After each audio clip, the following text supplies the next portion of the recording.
bandiraɓe sehilaɓe musidɓe tedduɓe heeɗiɓe daroɓe ayaw Piindi TV moni kala salminama inde mum e yettode mum caggal yettude Allah ko julde rasulullahi sallallahu alayhi wa sallam en jetti jomiraɗo subhanahu wa taala dokkuɗen tigui ha mbawɗen jottade ɗo e plateau Piindi TV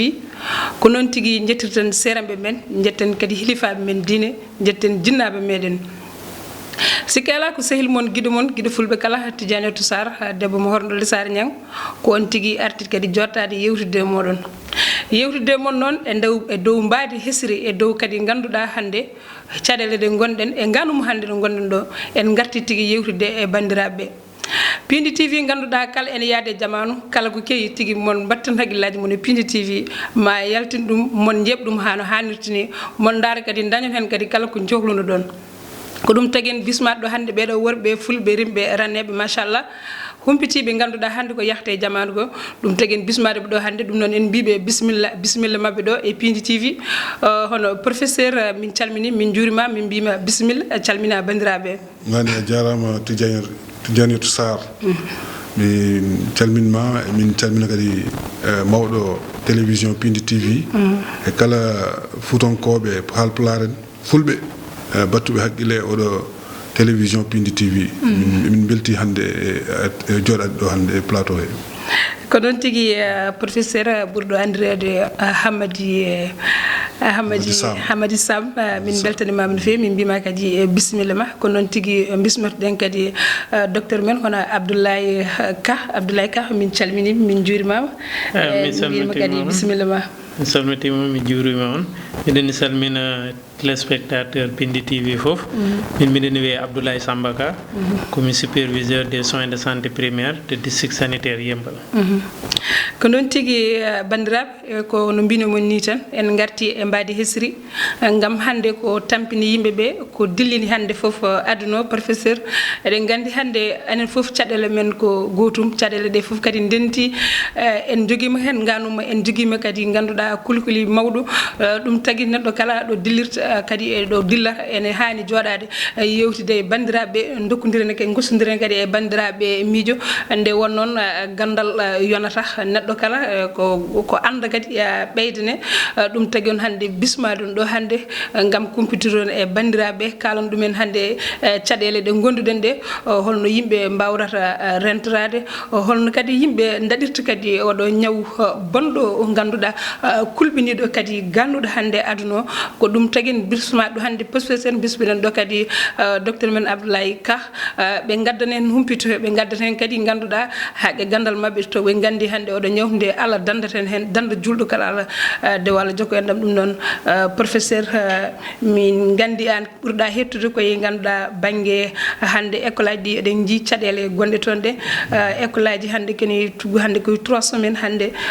jangde ala wiyama école aji foof yo gudde beele so ɗum woori dani ko eɗen jara joni 3 semaines en ganda sene jokkanen ɗo ko juuta beela ɗum addanta en caɗele to banggue jangde to beela addanta sukaɓeɓe caɗele janggo ko ɗon tan jinmi garna yimɓe a jarama Tidianiatou a haali gonga caɗele kam ma wat hen ko waɗi foof mboɗo salmina Abdoulaye Ka mo ganduɗa nde kalani ɗum nde tan huɓɓi ko oto mum wima tawtere yewtere nde min jarnoma hen emin jarno hen ko docteur Guèye kañum woni mawɗo centre mo santé mo Yembal min jettamo hen saabu kanko ne guila ɗum ɗo waɗi emin jokkodiri min noon komi proviseur lycée Yembal mala lycée El Hadji Ibrahima Diop duɗal ngal ganduɗa ene waɗa hande ene joni toon ujunnaji 3 élèves ene dawa toon professeur uji gono wona temedere eko fawi ene dawa e on école caɗele ɗe mbiɗaɗe ɗe ɗum ñawowo haalande ɗe feeñi de min ƴeewino wadde kadi ko wayno assemblée générale laabi 3 ɓaɗi nodde sukaɓeɓe pour haalandeɓe yooɓe ndento ñawo holno rentorte holno joomum wawi wadde ha Allah faabo ɗum hen woni lawƴugol juuɗe en wasa tottodirde juuɗe en laaɓal ko way noon ñande fof min dañi temps tan min noddat waji goto en waɗan min sonorisation kam fof min noddaɓe mi haalnaɓe noon ñawo ko ni way ko ni rentorte ko way noon pour wadde ɓe sensibiliser ɗum noon yiye noon hankkadi ha ñawngu heewi doole laamu ngu ƴetti décision wi uddat école aji ɗi kono kadi ko laamu ngu uddi école aji ɗi ko woppirani noon sukaɓeɓe saabu eɓe laamu ngu totti min jokkorde ɗe ganduɗa élève o ene wawi par internet nadde hen ene waɗa hen devoir uji ene waɗa hen exercice ene waɗa hen ene jang ene dañi hen cours uji sa ƴeewi won télévision ni hande ene dartima pour wadde cours uji gam wallide sukaɓeɓe saabu wiya ko sukaɓeɓe yo keddo galle wiya ko yo sukaɓe jaltu ene pijoya malla ene jaaha banggueji goɗɗi yo jooɗo galle kono noon so jooɗima il faut wooda ko totta ganduɗa ene mbawi hutorade ɗum pour mbasa yejjidde ko jangguinno ko ɗum woni ko mbiyami ɗo joni ko jokkorde ɗen ɗon ko c'est des liens par internet ɗe ganduɗa élève o so naati hen on wawi wittude hen on wawi kadi reftade ko jangguno ko beele o wasa yejjidde ɗum sikki ala noon ko caɗele saabu sino ko sago amen sukaɓeɓe ene gona e jeesa men emin jangguin ɗumen komin jangguin ɗumen ene naata e koye mumen emin mbawa kadi ɓedde ɗumen ha min ganda tawi komin jangguini ko naati haqqillaji mumen malla naatani joni so tawi ganduɗa banggue kamɓe sukaɓeɓe ɓe gona accuɓe jangde tan haalaɓe haaɓe tiima e internet to galleji mabɓe to haaɓe jangga beele oɗon cikki ɗum ɗon janggo e janggo so tawi on ɓamtiti école aji ma ɗum wallu en eko jiɗɗon dañde ko malla wallata emin jakori ko jakar tan mi jogui hen to saabu won élève ɓe ganduɗa aussi ngala internet ɗum waɗi onon ko waɓen monni ene mbawi wallidde ɗon on banggue émission ji ganduɗa mbaɗaɗi affaire jangde jangguinoɓe mbawi noddede gone ene mbaɗa jangguinne par télévision radio ji ɗi kadi ene mbawi kadi hutorede par ce que wona sukaɓeɓe fof jogdi connexion ngaji galle jogdi kadi internet uji galle wonɓe ganduɗa ngala courant ni sa ƴeewi so jeeyi nder région ngaji won guure ɗe ganduɗa ngala hay courant ɗum noon on wawi wallide ɗon ko par exemple ko radio o malla ko wayno télévision en donc ɗum yimɓe goni étade gam sukaɓe mbasa yejjidde dal ko jangguinano ko yimɓe ne jogui hen yakar heddoto noon si Allah waɗi vraiment neware ha yimɓe ɓamti ala budda ma wodno waɗa pour sukaɓe mbawa kadi mbadde mbasa yejjidde malla kadi ko jangguno ko waɗe récupéré pour hitande gasira e dow jaam ko noon tigui professeur ɗon kadi a laaɓi joni gartene Abdoulaye Ka ganduɗa ko docteur mo yombol noon yombol e ganduɗa hande caɗele ɗe keewi kono hatta foof yimɓeɓe hande kuccirta tan koye moɗon yahare nanay amen yahare nanay Allah e nelaɗo muɗum kono yahare kadi nanay moɗon noon dariɓe lang ganduɗa gam wallude yimɓeɓe daña cellal daña jaam holno jiiruɗa oɗo rafi hande ganduɗa tampinde yimɓe kadi koɗo ñaw ganuɗo holno jiiruɗa ɗum oɗon ñaw hande no yimɓeɓe poti rentorade mo holno yimɓe kadi mbaɗata ha daɗa e oɗon ñaw jërëjëf Tidiane to ñabbu o wiyete ko coronavirus ñabbu o ari Sénégal depuis le 3 voire 4 mars 2020 gila nden ɗo ɗo tolniɗen en dañi yimɓe capanɗe jeegoma a jeeɗiɗa dañɓe ñabbu o aɓen ɗon joye rek celli hen kono actuellement ɗo gonɗen eɗen jogui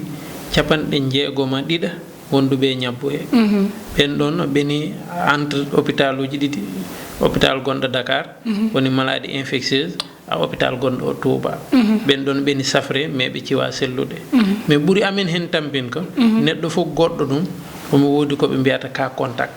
sa neɗɗo fof no woodi ɓurɓe mum ɓaɗade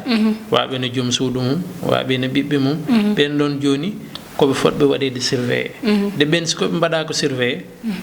goto mabɓe fof heure fof de ƴeewa ɓandu mum o woodi ɓiɗɗo janggoro ɓe pot ƴeewa on ne contact uji mum joni noon ka contact o ɗum woni probléme joni noon état du Sénégal waɗi mesure uji ɗi ƴetti comme yo uddu frontiére uji ɗi actuellement frontiére uji ɗi guddima yimɓe mbawa ar ɓe mbawa nadde Sénégal joni noon woni probléme o ko wonɓe ɗo homo jotodirno mabɓe c'est à dire hombo wonde mabɓe galle goto hombo arno daroydeɓe wona ni yimɓe ɓuuri heew siko neɗɗo ummima bittim rew ɓe jaat ɓe calminoye ɗum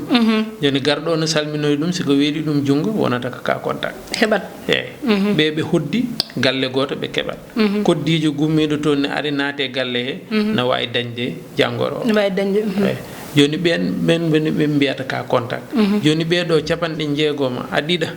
fof goto mabbe fof no jogui ses propres contacts joni ben don hebe mbade ko be mbiata ko surveillance épidémiologique c'est à dire que ina wodi be ganduda ben subako fof be noddat dumen hebe jeewo ko be gondi be namnama est ce que banduma wulani est ce que adojjani dum don parce que wodi adin don signe ji goto be potiya be mbadma prélever be jeewo est ce que ala a ñabbo so ko mbadi prélever non nañ a ñabbo be jaltinat ma gallema be nawmata unité de traitement to don gonata be mbadma renforce dum tagi chaque fois ayat ministre ou le directeur cabinet ministère de la santé ara chaque 17h wada conférence de presse we hande men nañi temps de cas be do celli be do ngoni do ebla adandi joni ara ñaw ganduda ko daabo tan surtout ma yimbe be ko yahobe ara wawi dande haaju ara wawi jolade galle ma kono taw wawani hufdidinde gele ma fof galle ma la budda ala ma jalta sa yalti kadi lawol ke ara wawi ƴettude hen kadi rafio oto Allah yawno hol maale de ganduda neddo wawata gonda hen taw ko galle ma mbada sentir odo rafi o fuddima nadde ma hol maale do arata ma do wadanma ok joni actuellement ino wodi mandarga di ganda sikadi ye andat mi yimbe maabe mbi est ce que hado wonde nyabbo e mais il faut mema goto gondoda nyabbo e parce que joni bandu wulandu yimbe fonda nanya dum ha ko mbiato ko paludisme ne werde bandu wulandu presque nyabbo fo sikena aranet andata ko bandu wulandu dojjo wala tisl wala dojja wala isla dum don sénégalais fo no wodi hen voilà mais joni woni premier élément o il faut ngona en contact neddo gummido to nyabbo woni no wayna hanni sike neddo ummima France ari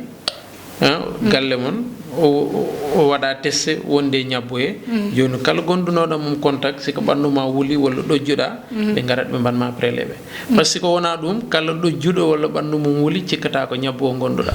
taw nyabbo il pour dañama il faut au moins daña porte d'entrée wodo neddo mo ganda a wonna en contact on no wonde nyabbo e sika yimbe yobe ciodo juude mabbe c'est parce que ayat neddo ne nyitto taw wadani mouchoir on joni microbe o wonata juude mum sika dum weedi jungo a wawat dañ microbe o juude ma te ko buri en heew si jungo ma memat ko wayna hunkoma wala hinerma wala gitema sika memi yeso ma rek microbe o ummoto juude he natama joni sika natema non wada développer ya do pofrata ko dum takata dañat be dum tout le temps be dañat problème pour be pofo normalement dum tagi non hebe nawe hôpital pour gota mabbe fo sika be dum nyawno be nyawno dum ka cas par cas parce que na yo goto mo ganduda sika yeyi hôpital ko bandu makko wuli kon on wedete ko ganduda ma dum jippin nguleki bandude hade yema ganduda sika yeyi hôpital o dañat problème pour yo fof on yaat be ngokko dum oxygène pour be ballo dum do mais jusque là non nyabbo ala traitement spécifique ça veut dire ala traitement mo ganduda sika wonde nyabbo e ko dum bedeta da pour ciella mais be nyawnata fo be nyawnata dum en ko cas par cas ça dit que neddo fo ino wodi ko buri dum tampin sika yeyi hôpital dum be jeewata be mbada dum renforcer don laabi to bangi hôpital uji to liggot don ton joni e ganda on dañani hen tampere docteur be on do hakkunde mon e malatuji di do natirte hôpital uji malla arobe taw ene gardi ganduda ko rafiji goddi mais docteur be gondan woni hen wona yimbe fof ciusi dedi bele dum ala na won cadele to bangi ton non no wodi cadele bangi got mais bangi goddo ala cadele parce que hewbe hen be jetti ko mbiato ko des précautions mais han yembal docteur Dieye kam woni mawda men o wade damal he ko agent goto weedi dum thermoflash ça dit kara naddo hôpital o jetta température ma siko yi banduma wuli o accatama nata won équipe garo be mbadma recevoir à côté be namnoma est ce que adanaki est ce que ayani danni do gummido to nyabbo woni siko be jeewi be gandi ko gulgol bandu rek wona goddum dora nadde nder hôpital he encore on wadi mesure godda damal he kara naddo hôpital he a lawjet juude ma sika lawji juude ma sabunde ndiyam fa laba dora nadde nder hôpital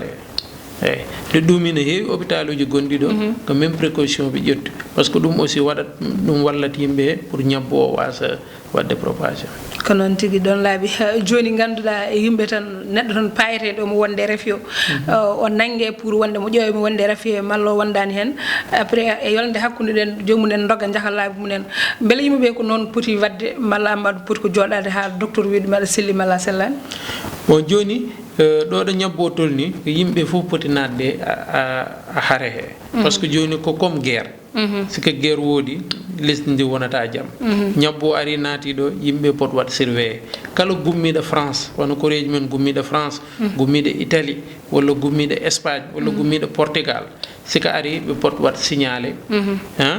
structure sanitaire ɓurɗo o ɓaɗa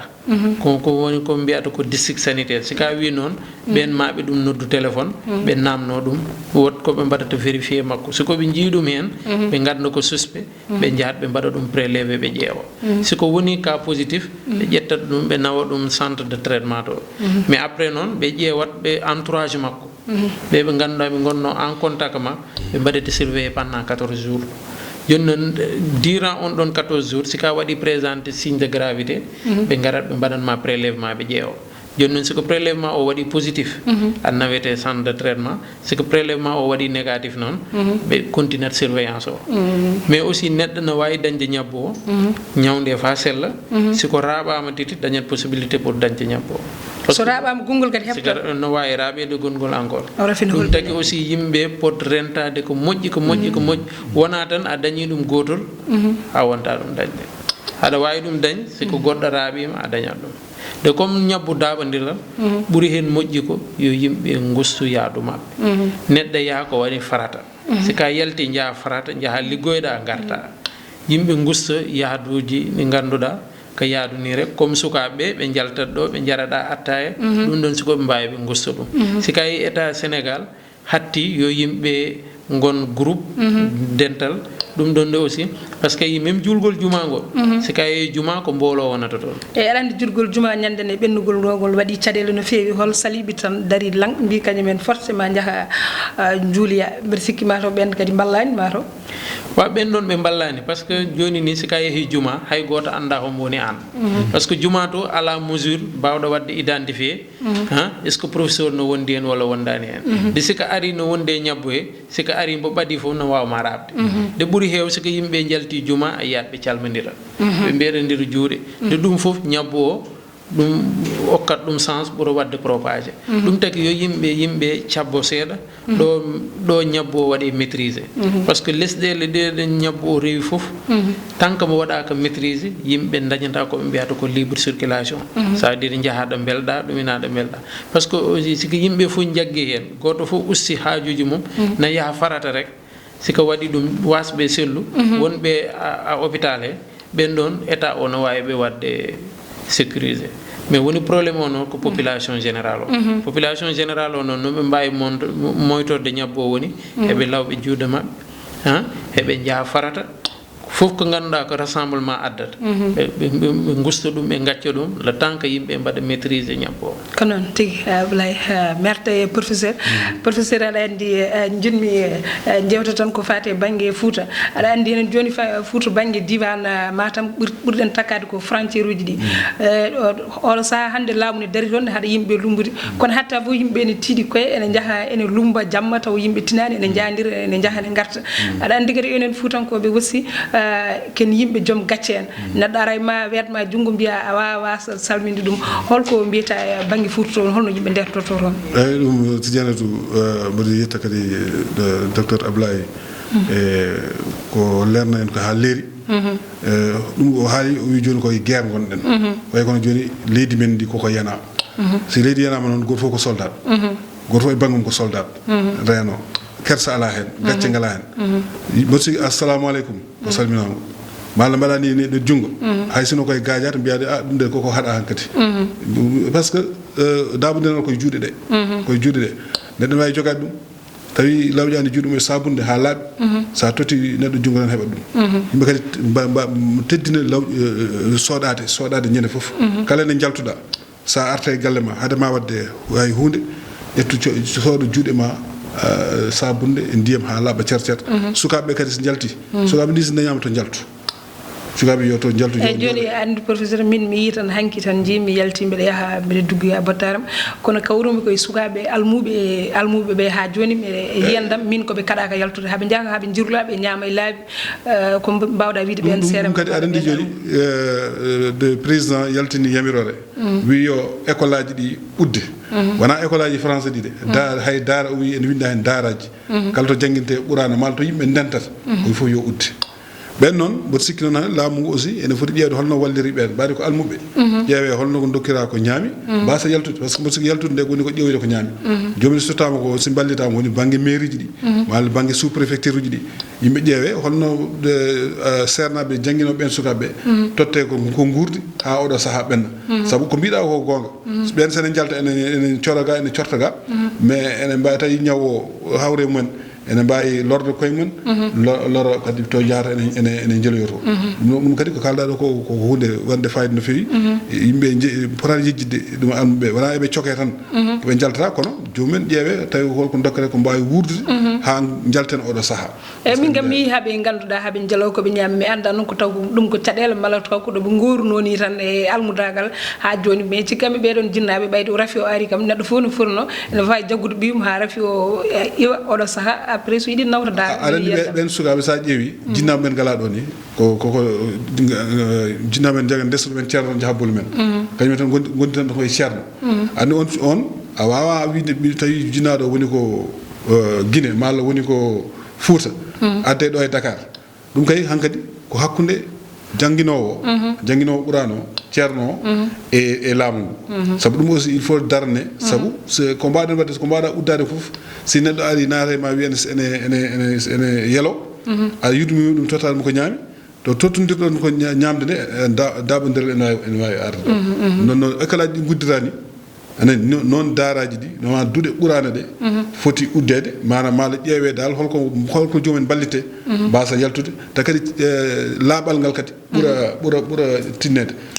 saɗa sukaɓe soɓe jeeloy jiira ko woni comci tulmuɗi ɓe ɓornata ko paaɗe anani jomumen hay ganduɗa ni lortata ko ɗum fof aussi il faut yimɓe tinno han kadi change comportement noon tigui professeur mi arta kadi Ablaye Ka Ablaye joni ganduɗa aɗa andi yimɓe ko mbinumami nani ko tan yimɓeɓe ene mbaɗi jikki munen e yakara munen e Allah e nelaɗo mum kono ne mbaɗi kadi e docteur ɓe hande eɗen gandi kala nde ministre yalti o haalata koko ɓeydi o haalata ko aussi o wiyata tan ko hande kawuji ɓeydima 5 cas 9 cas ɓeydima aɗa andi yimɓeɓe ene kuuli no fewi beele onon docteur ɓe no yimɓeɓe kuldini holno mbadirten hen yimɓe kadi mbasa wadde stressé ha ɓurta malla ko ɓeydoto ko beele ko yimɓeɓe goni ko tinnahi ñawo ne ɓeydo malla ko ganduɗa ko lamɗo wi ko yimɓe mbaɗan ɗum respecté ok comme ni no mbiɗa ɗum à chaque fois par ce que minen gandi ɗo 2 semaines 3 semaines kawɗi il faut ɗi ɓurat heew par ce que ko waɗi ɗum woni kala gonɗuɗo ñabboye no woodi des cas contact joni cas contact ɗin c'est fort bien wode hen mo dabɗa comme aɗa andi ko ɗum ñabbu dawodiral an hanni min par exemple siko min ɗum dañi hino miɗo jogui forte chance mi raaɓa joom suudam walla ɓiyam par ce que kamɓe ɓuuri mi ɓadade ko ɗum waɗi ɗum taki joni à chaque fois sika yi hombo laya ministre ne laya a nanat o wima min comme hanki o wi min dañi tant de cas 11 cas mais 5 o ko cas mo ganduɗa ko garɗa goɗɗi ɗi ko cas contact c'est à dire comme ni no min mbi woni no wodi cas contact ɗi ganduɗa min mbaɗa ɗi surveiller à tout le temps joni ɓen kala moen dañde signe évocateur ɓe mbaɗananmo prélèvement puisque ɓe mbaɗinima prélèvement si ka waɗi positif ɓe mbaɗma retiré mais ɗum ɗon wona probléme o woni probléme o ko yo yimɓe fof jaggu hen kala mo ganduɗa ka cas contact jooɗoɗa mbaɗa isolement nder galle ma pour mbaɗa limité sika ɗum dañi mbasa rabgoɗo